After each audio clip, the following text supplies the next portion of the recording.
Quand Rome a-t-elle été fondée? Selon la légende romaine, un groupe de Troyens, guidés par Énée, fils d'Anchise et de la déesse Vénus, aurait abandonné leur cité conquise par les Grecs.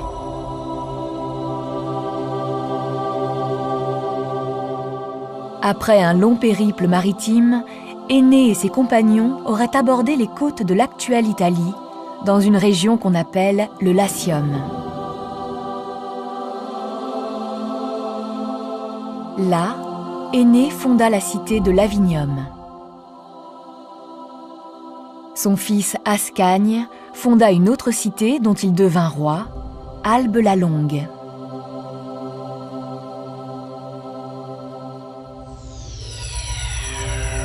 Après lui, 12 rois se succédèrent. Le 13e, Numitor, fut détrôné par son frère Amulius.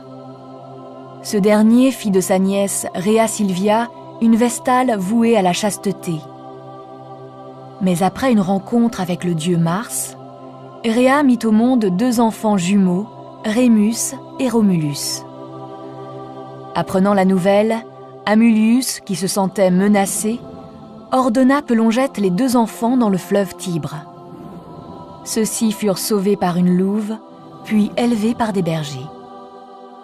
Les enfants grandirent et restaurèrent leur grand-père Numitor sur le trône d'Albe la Longue.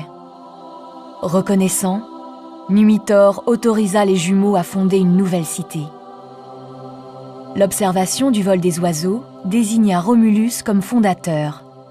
Il était l'élu des dieux. À la suite d'une dispute, il tua son frère Rémus.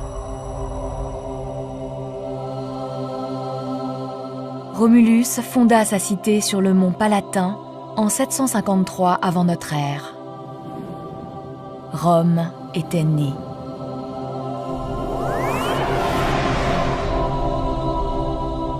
En réalité, même si les recherches archéologiques confirment que les premières traces d'occupation du site de Rome datent bien du 8e siècle avant notre ère, la cité serait née sous l'impulsion des Étrusques, un peuple brillant, bâtisseur de cités, mais qui reste encore un peu mystérieux pour les historiens. Les Étrusques dominaient alors une grande partie de l'Italie.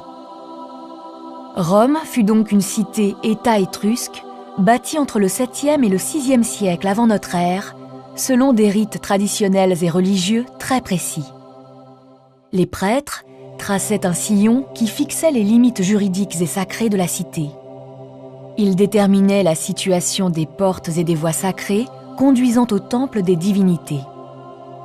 Le tracé urbain était ordonné autour de 2 grandes rues qui formaient les axes de la cité. Le Cardo, du nord au sud, et le Decumanus, d'est en ouest. La cité était alors dirigée par un roi qui, avec quelques familles aristocratiques, régnait sur l'ensemble de la population latine, tenue en semi-esclavage.